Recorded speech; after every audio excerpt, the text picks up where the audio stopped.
Jangan-jangan dia profesornya di ruangan, nggak tahu belajarnya apa, tapi di ruangan. Kita memberi program makan bergizi, ada yang menentang, ada yang nyinyir, dan yang nyinyir kagetnya tuh ya ada yang profesor nyinyir gitu. Jangan-jangan dia profesornya di ruangan, nggak tahu belajarnya apa, tapi di ruangan. Kita mau yakinkan tidak ada anak Indonesia yang lapar. Sekarang kapan negara itu nggak mau membuka ruang dialog? Ketika kebijakan tidak didasarkan pada data, maka dia nggak berani berdebat. Maka dia akan tutup kritik itu. Karena dia nggak punya datanya. Karena dia nggak punya argumennya. Kalau mau hidup tanpa hantaman, atau mau hidup tanpa kritik, tanpa tantangan, ya di rumah saja melihara burung. Tapi kalau mau berjuang, maka jalan keluar, hadapi semuanya, dan tunjukkan kepada semua bahwa yang kamu bawa itu sesuatu yang benar, karena itu tidak ada alasan untuk gentar pada apapun juga. Baik. Itu yang pertama.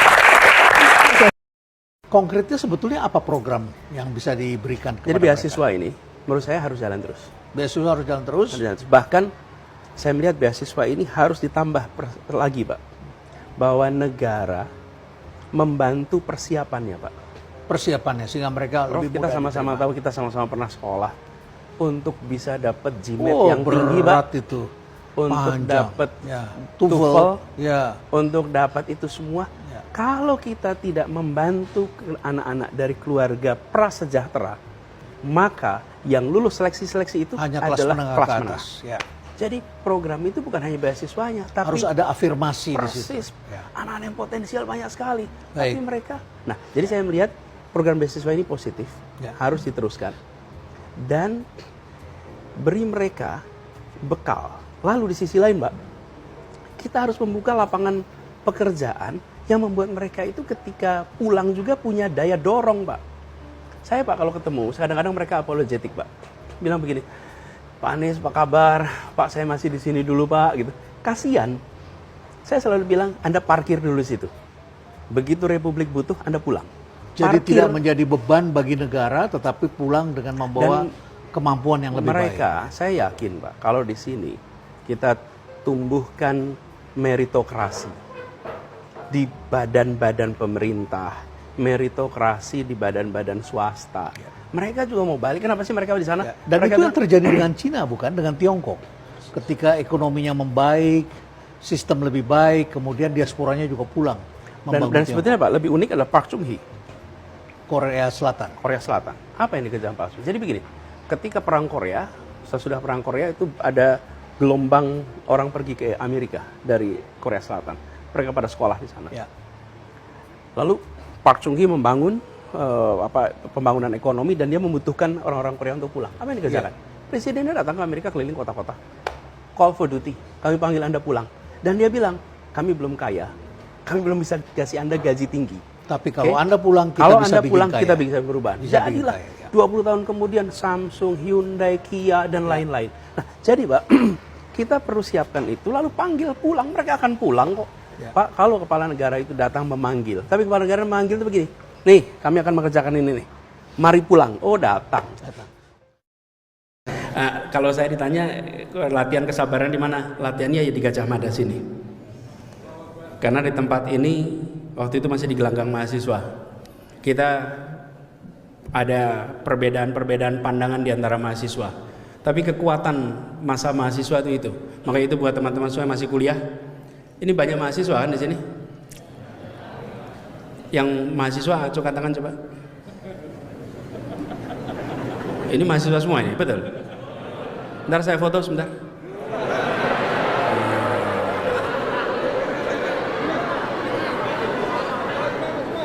Ya, oke, siap, terima kasih. Memastikan aja betul mahasiswa.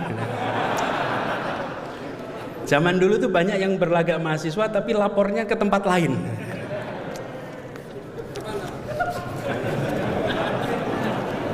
Nah, ini teman-teman, zaman mahasiswa. Waktu itu masih di gelanggang mahasiswa. Saya pernah, waktu itu saya ketua senat, Kemudian ada yang menentang Senat Mahasiswa, tidak setuju dengan adanya Senat. Dan apa yang terjadi? Debat, debat pernah diadu, debat. Duduk dua orang, saya dengan satunya yang menentang Senat Mahasiswa, ditonton kira-kira 300-an orang. Kalau saya lagi ngomong disorai oleh yang menentang Senat, kalau dia lagi ngomong disorai oleh yang mendukung Senat. Berdebat terbuka dan berteman. Karena itu kalau ada yang mengkritik tidak perlu dilaporkan. Iya. Karena itu